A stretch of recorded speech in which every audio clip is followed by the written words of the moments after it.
Alright, good day. Ayan, mayroon tayong customer dito. Ayan, si Kuya. Ayan, solid na customer ko. Kahit bagyo pumunta dito eh.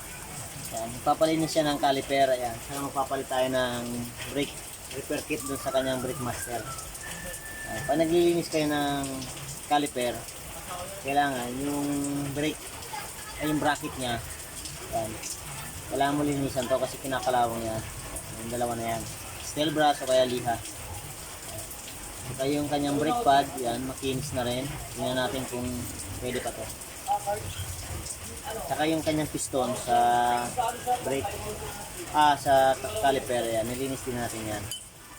Saka siyempre, pag nilalagay na natin, lagyan din natin ng grasa, yung mga butas na yan.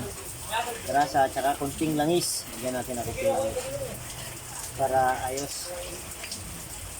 Walang backjob. Thank you sa aking customer. Kaya, thank you.